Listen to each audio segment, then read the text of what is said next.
Hablemos de las posturas del paciente respiratorio. Empezamos por la primera, que es con mucho la que más veces ha sido preguntada, que es la postura de descanso habitual de un enfermo respiratorio, que evidentemente no está en una crisis máxima. Es la postura de Fowler o de semi-Fowler. ¿Comprendido? En esta postura conseguimos que al irse las vísceras abdominales hacia abajo por la gravedad, el diafragma se pueda mover mejor. ¿Comprendido? Esta postura permite una mejor oxigenación que la postura de decúbito supino. Pero el decúbito supino permite mejor oxigenación que la de posición erecta. Evidentemente, el peso del pulmón baja y aplana un poquito el movimiento diafragmático. Bien, la segunda postura es importante, que es la ortopneica. La ortopneica es una postura donde el paciente está en una situación de extrema gravedad respiratoria, por lo tanto busca agarrarse con algo, con los brazos, para de esa manera utilizar la musculatura pectoral e incrementar la ventilación pulmonar. Así que normalmente está sentado en la cama, inclinado hacia adelante, con las manos agarradas a las rodillas o a una mesilla de noche, ¿vale?, para poder respirar mejor. Es una postura que aparece en situaciones mucho más graves que la postura de Fowler. Después tenemos el decúbito lateral. Recordar que previene la trepopnea, esta situación donde tenemos disnea en decúbitos laterales. Y normalmente se va a utilizar en todos los procesos unilaterales del pulmón o de la parrilla costal, apoyándose siempre sobre el lado malo. ¿Entendido? Esto es muy importante en personas que tienen hemorragias que salen de un solo pulmón. Al apoyarnos sobre el lado malo, la sangre no puede inundar el lado bueno. También es muy importante cuando hay fracturas costales y no podemos reducirlas, no podemos poner vendajes. En este caso, al ir tumbado sobre el lado malo, la costilla no se mueve y no produciría lesiones pulmonares. Hay que advertir, siempre la ventilación mecánica cambia el proceso. Así que en los procesos no hemorrágicos, a lo mejor se pone uno en el lado sano. ¿Entendido? Está claro, pero con ventilación mecánica. Tercero, decúbito prono. Esta postura se produce cuando las necesidades de ventilación mecánica son muy altas. Cuando nos tumbamos de espaldas, resulta que tenemos todo un pulmón en la parte de arriba, ¿vale? Toda la superficie del pulmón en la parte más alta, mejor oxigenada. ¿Comprendido? En cambio, cuando estamos en decúbito supino, el corazón no permite tanto pulmón arriba. Así que, empíricamente, se observó que colocar a los pacientes en decúbito prono, cuando sus necesidades de ventilación mecánica son muy altas, era muy importante, ¿vale? De esta manera aumentamos el reclutamiento alveolar, de esta manera mejoramos el gasto cardíaco y de esta manera disminuimos la compresión. Hay que aclarar un elemento también importante. No se pone directamente sobre la cama, sino estamos sobre almohadas, ¿vale? En decúbito prono, por ejemplo, gente con mi volumen, automáticamente no podría respirar bien. Las almohadas permitirían colocarlo. Y hay muchos autores que creen que se debería ponerlos ligeramente en diagonal, es decir, están en decúbito prono pero más apoyada una pierna que otra. e ir alternando esta postura. Decúbito prono para procesos donde hay hipoxemia refractaria al uso tradicional de ventilación mecánica. El segundo elemento que tenemos que recordar son los distintos tipos de terapias respiratorias, de terapias de movimientos respiratorios que se pueden utilizar en el enfermo respiratorio y otros procesos.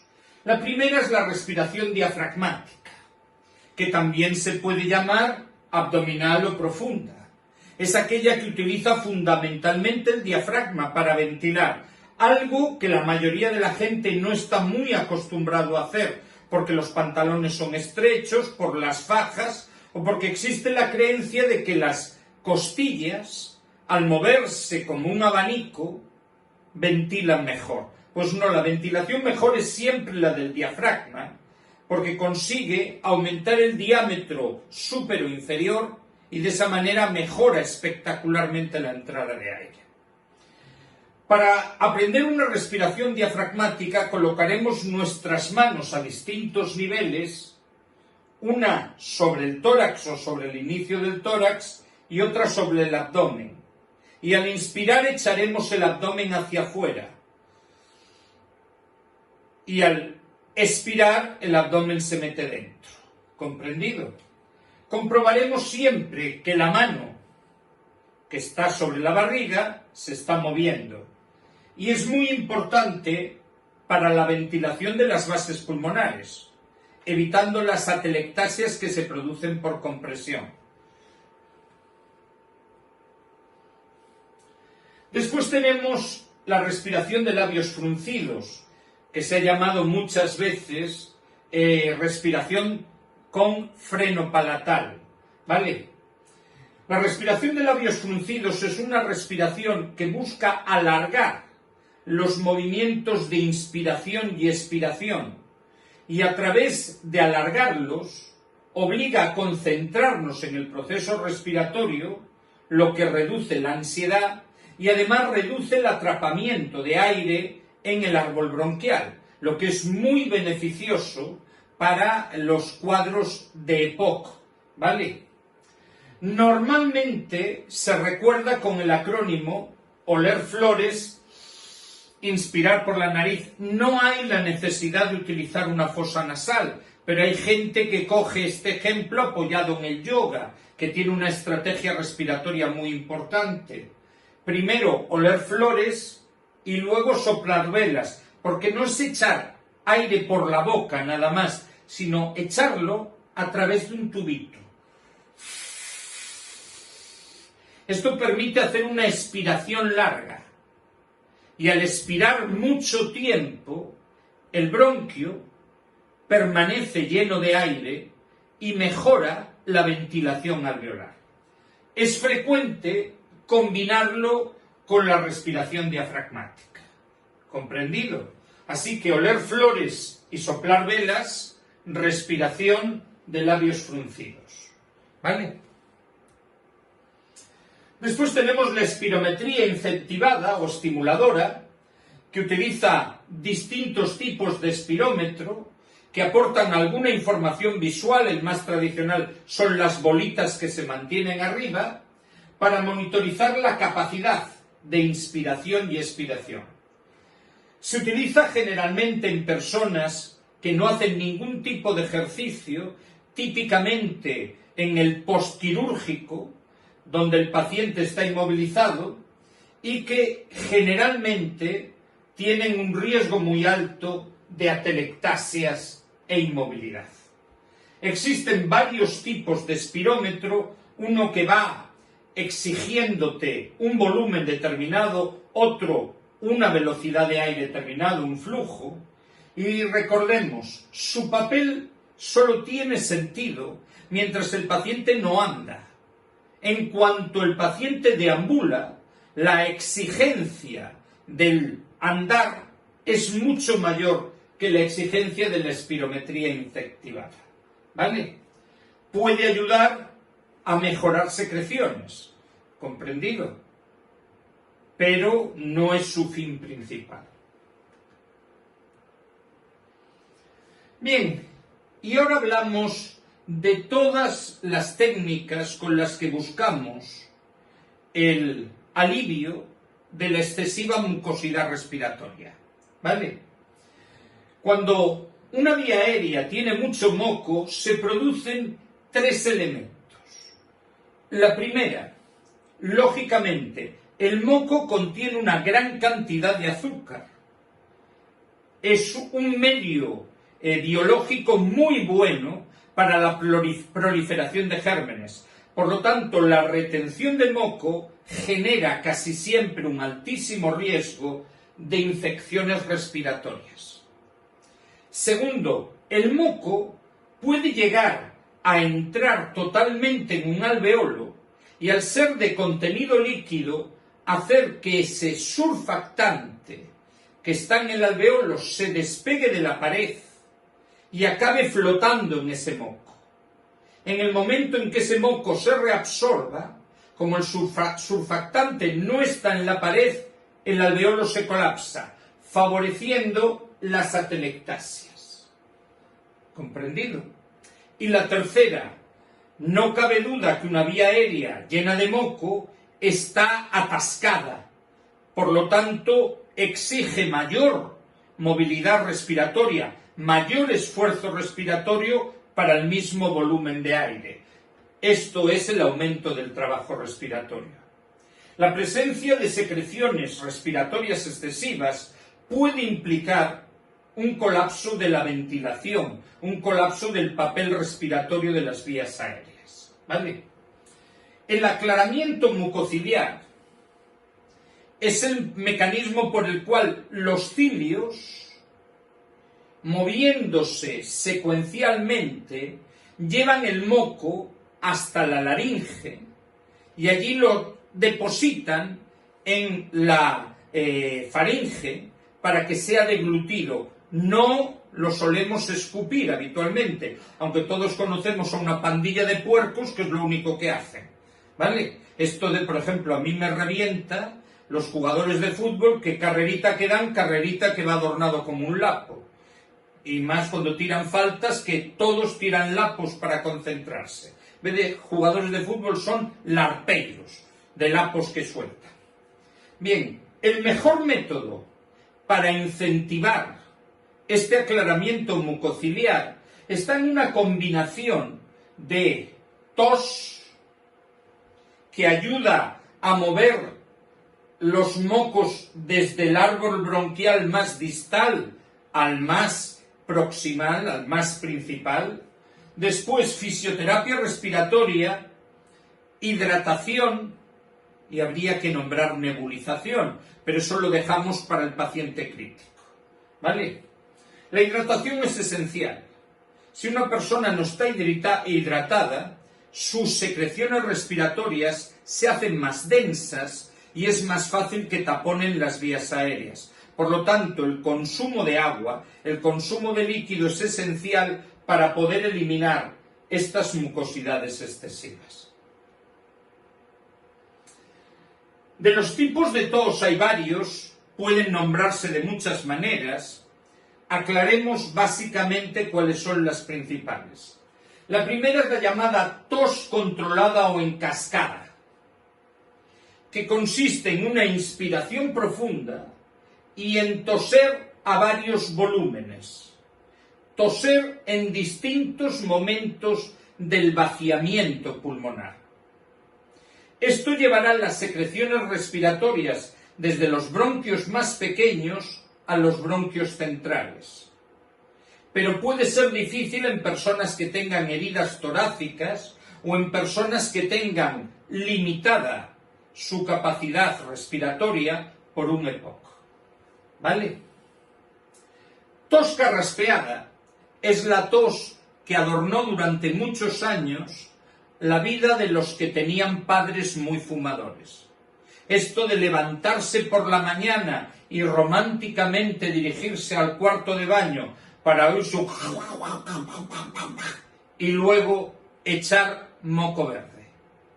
El carraspeo produce una irritación que hace que salga con un poco más de fuerza la tos, pero solo se moviliza el moco que está en los bronquios principales, ¿vale? No el moco que está en los territorios más pequeños. Así que tos controlada o en cascada, tos carraspeada.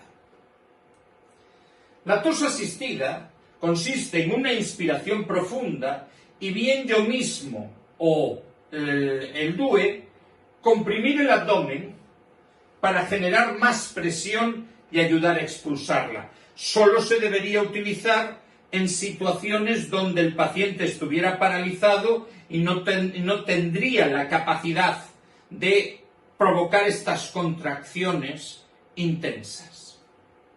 Después tenemos muchas preguntas importantísimas para ayudar a la tos. La primera de ellas es siempre entre las medidas para fomentar esa tos, es siempre la fijación de la herida. Una herida torácica o en la frontera abdominotorácica, al toser vibra y duele mucho. Por lo tanto, la persona reduce su tos. Si la fijamos con una almohada, con las manos, si la apretamos con suavidad, la vibración es menor y por lo tanto la tos es más efectiva. ¿Comprendido? Después tenemos el elemento fundamental. Toser en decúbito supino es dificilísimo. Toser contra Dios es imposible. Por lo tanto, una postura sentada o en Fowler favorecerá esa tos. ¿Comprendido? Tercero, una adecuada hidratación o, en su defecto, tener húmeda la boca.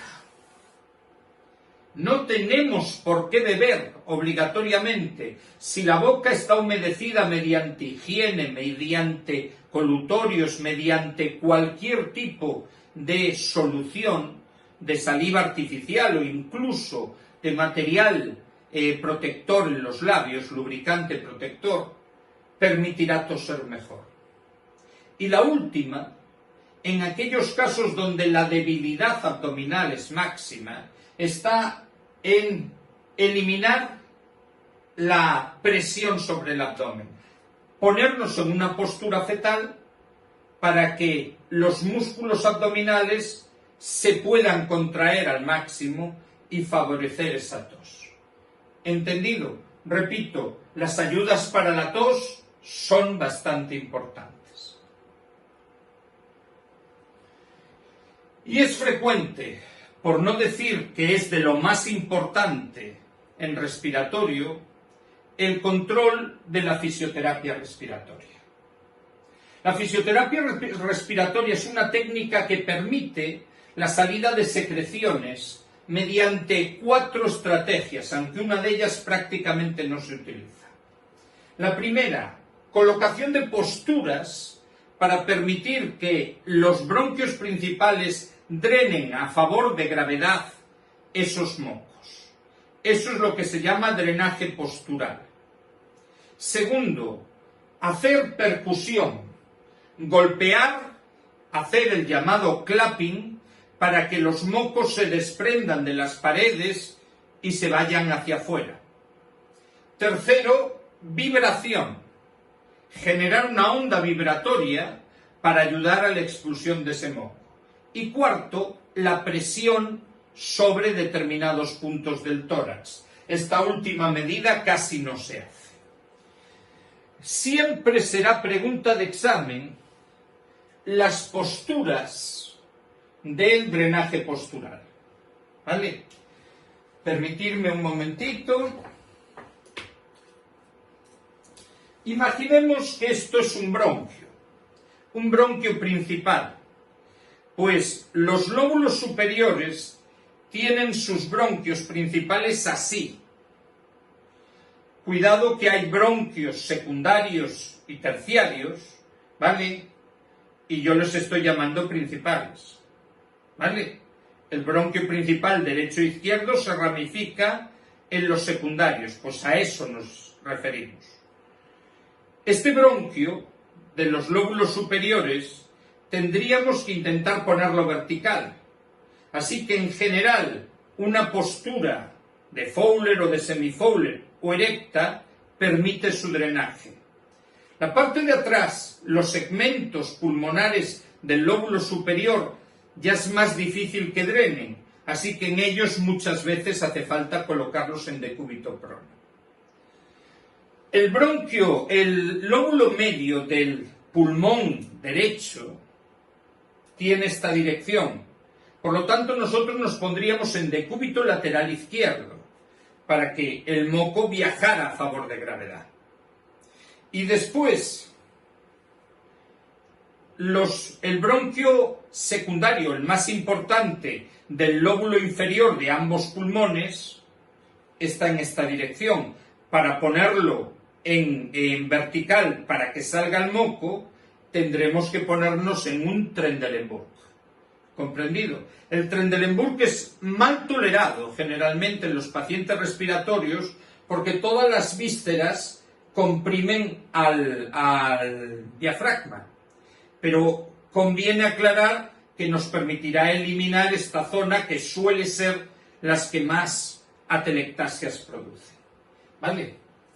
Normalmente las posturas se mantienen como mínimo 5 minutos y van seguidas, no necesariamente inmediatamente, pero siempre en algún momento posterior a la postura, de tos o aspiración.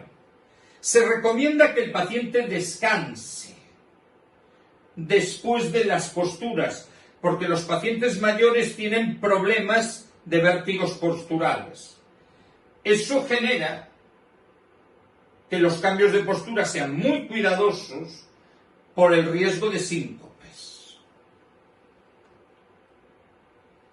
Aquí tenemos las posturas recomendadas, que son todas ellas preguntas Hiperbraga. Lóbulos superiores, Fowler alta. Lóbulo medio derecho, no hay lóbulo medio izquierdo. Decúbito lateral izquierdo. Lóbulos inferiores, Trendelenburg. Hay que aclarar que las posturas pueden generar congestión, pueden aumentar la cantidad de sangre en la cabeza, lo que puede provocar cefalea. La compresión del diafragma puede dificultar el trabajo respiratorio y originar disnea, y es posible en pacientes que tienen reflujo gastroesofágico que aparezca pirosis. Y luego hay que comprobar si son bien toleradas por los pacientes. ¿Cuándo están contraindicadas estos drenajes posturales? Pues en todas aquellas situaciones donde la cabeza esté dañada. El aumento de la PIC, traumas en estas localizaciones. También en las situaciones donde hay inestabilidad cardiovascular o el control de la tensión es menor. Estamos ante situaciones donde al cambiar la postura nos podemos encontrar hipotensiones o hipertensiones graves.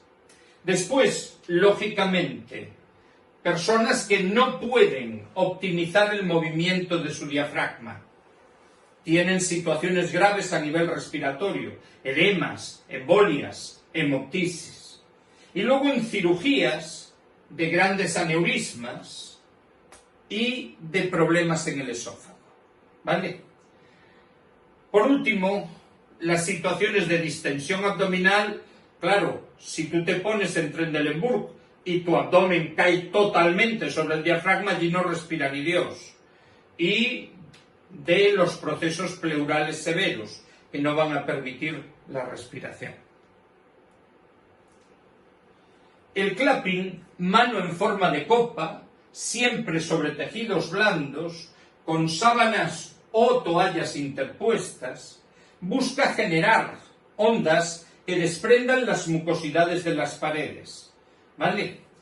Generalmente no tiene por qué respetar ningún movimiento respiratorio. Se puede hacer en INS y se puede hacer en ES.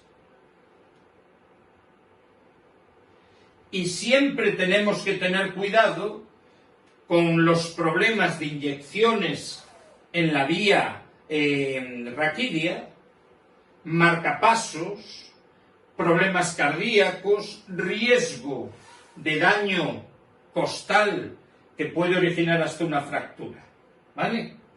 Broncoespasmo, tuberculosis, esteroides porque produce osteoporosis, ¿vale? Esto sería la percusión. La vibración consiste en vibrar profundamente y su gran pregunta de examen es que solo se realiza en expiración, ¿vale? No se vibra en inspiración, porque si se desprendiese el moco en inspiración, lo único que haríamos es meterlo más para adentro. ¿Comprendido? Podemos utilizar vibradores mecánicos.